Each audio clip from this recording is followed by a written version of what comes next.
जो आजकल छवि हमारे जितना योगी जी की अच्छी है, मेरे ख्याल में पूरे हिंदुस्तान में इतनी छवि अच्छी किसी की नहीं है। और रही बात कर्नाटक के हार की, तो ये मोदी जी की छवि अब खराब हो रही है धीरे धीरे। देखिए कहीं ना कहीं कुछ तो कमी पड़ी है इनकी, इसीलिए हार हुई है। बीजेपी का फेलियर है, टोटली फेलियर है। क्लीन स्वीप होने वाले की शुरुआत हो चुकी है। कांग्रेस ही जीती थी, पिछले खाते से आए थे, ये मत बोलो आप। पिछली सरकार कांग्रेस की ही थी, जिसमें से तोड़फोड़ करके इन्होंने उसके साथ जेडीएस के मिल के साथ से बीजेपी ने अपनी गवर्नमेंट फॉर्म कर ली थी। तो आपको मालूम है तोड़फोड़ के तो मास्टर हैं। बड़ी पुरानी कहावत है, भूखे भजन ना होए गोपाला, ये ले अपनी कंठी माला। जब लोगों के पेट में रोटी नहीं होगी तो भजन कहाँ से होगा। सर आपका स्वागत है ऑब्जर्वेशन ऑफ वर्ल्ड में। यूपी निकाय चुनाव के रिजल्ट लगभग आ चुके हैं और बीजेपी को बहुमत मिल चुकी है। इस वक्त हमारे साथ मौजूद हैं यूपी से ही है ना आप? क्या नाम है सर आपका? मुशर्रफ। सर यूपी में जो बीजेपी को जो जीत मिली है, इसको आप कैसे देखते हैं? यूपी में जो जीत मिली है, भाई देखो ये तो योगी सरकार की जीत है। जो आजकल छवि हमारे जितना योगी जी की अच्छी है, मेरे ख्याल में पूरे हिंदुस्तान में इतनी छवि अच्छी किसी की नहीं है। और रही बात कर्नाटक के हार की, तो ये मोदी जी की छवि अब खराब हो रही है धीरे धीरे। कह रहे हैं जो राहुल गांधी ने भारत जोड़ो यात्रा की थी, उसका पहला रिजल्ट है ये। नहीं, पहला रिजल्ट नहीं है। मोदी जी को अब जहाँ समझना पड़ेगा, जुमलेबाजी से काम नहीं चलेगा, काम करना पड़ेगा। जो बोलो वो करके दिखाओ। जैसे योगी जी हैं, जो बोलते हैं वो करके दिखाते हैं। कहीं ना कहीं अब लोगों का जो है बीजेपी से मोह अगर भंग हो रहा है, तो उसकी वजह यह है बेरोज़गारी, महंगाई और बहुत सारी बातें हैं। लोग जो है रोजी रोटी से परेशान हैं। अगर कोई भाजपा को मेरे नज़र में अगर कोई बचा सकता है तो योगी जी ही बचा सकते हैं। योगी जी बचा सकते हैं, लग रहा है आपको कुछ ऐसा सर?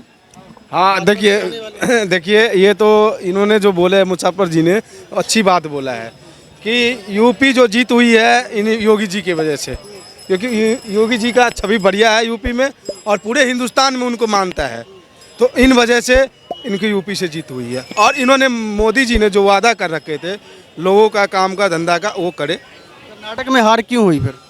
देखिए कहीं ना कहीं कुछ तो कमी पड़ी है इनकी, इसीलिए हार हुई है। वहाँ के जो मुख्यमंत्री हैं बसवराज जी, क्या इतने फेमस नहीं थे या फिर काम को ढंग से कर नहीं पाए? उन्हीं का कार्यकर्ता जो है तो थोड़ा कम पड़ गया, इस वजह से वो कर्नाटक का हार। जो विपक्ष जो ये कह रहा है कि कांग्रेस जो कह रही है कि राहुल गांधी ने जो भारत जोड़ो यात्रा की है, उसका पहला रिजल्ट है ये, अब शुरुआत हो चुकी है।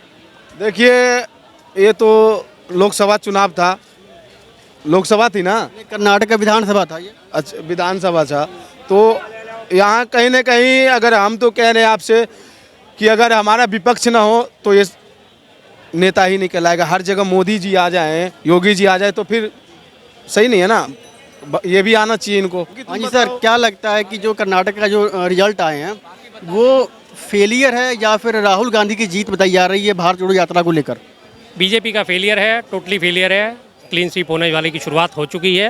राहुल गांधी की जीत है, बिल्कुल जीत है। ये अब राजस्थान है इस साल, कर्नाटक मध्य प्रदेश भी है, उसके बाद 24 भी है।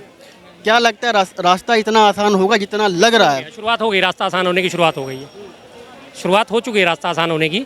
इससे पहले आप ये देखो ना, ये अभी आप कर्नाटक को आप कह रहे हो, इससे पहले भी तो 3 राज्यों में चुनाव हुए थे।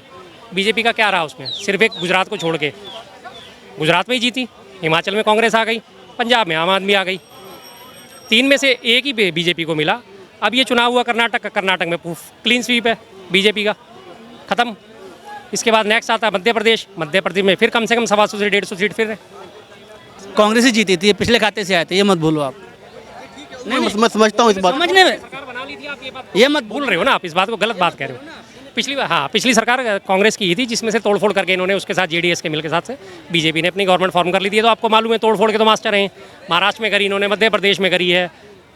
आप कमी कहाँ पड़ गई? हिंदुत्व की पॉलिटिक्स उल्टी पड़ गई, क्या हो गया? हिंदुत्व की पॉलिटिक्स कब तक आप भूखे पेट को हिंदुत्व की पॉलिटिक्स का पाठ पढ़ाओगे? बड़ी पुरानी कहावत है, भूखे भजन ना होए गोपाला, ये ले अपनी कंठी माला। जब लोगों के पेट में रोटी नहीं होगी तो भजन कहाँ से होगा?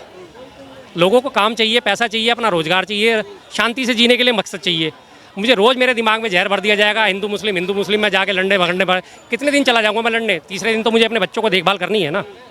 तो वही फैक्टर धीरे धीरे काम करेंगे। अब लोगों को समझ में आ रहा है कि इस फालतू की चीज़ में बकवास करके कुछ नहीं है। भगवान सबके अपने अपने अंदर ये है, सबके ये भी अपने कहा जा रहा है, ये भी कहा जा रहा है जो बसवराज है वहाँ के मुख्यमंत्री साहब हैं, उनका फेलियर ना कि मोदी जी का फेलियर, ये भी कहा जा रहा है। भाई ये तो बड़ी पुरानी कहानी है। जब तक आप इसमें मोदी जी की रैलियां हो रही थी, सब कुछ हो रहा था, मोदी जी का फेस आगे था, मोदी जी का चुनाव आगे था, हर न्यूज़ चैनल आपका मोदी जी का फेस आगे रख के चल रहा था, ओपिनियन पोल जो दे रहे थे, सी वोटर सर्वे दे रहे थे, सब कुछ दे रहे थे, यही चल रहा था कंटिन्यू। अब जैसे ही वो हार गए, उनका फेस हटा के जेपी नड्डा को आगे कर दिया, अब मुंबई को आगे कर दिया, नड्डा जी ने भी अपनी जिम्मेदारी लेने से मना कर दिया, तो खत्म हो गई कहानी।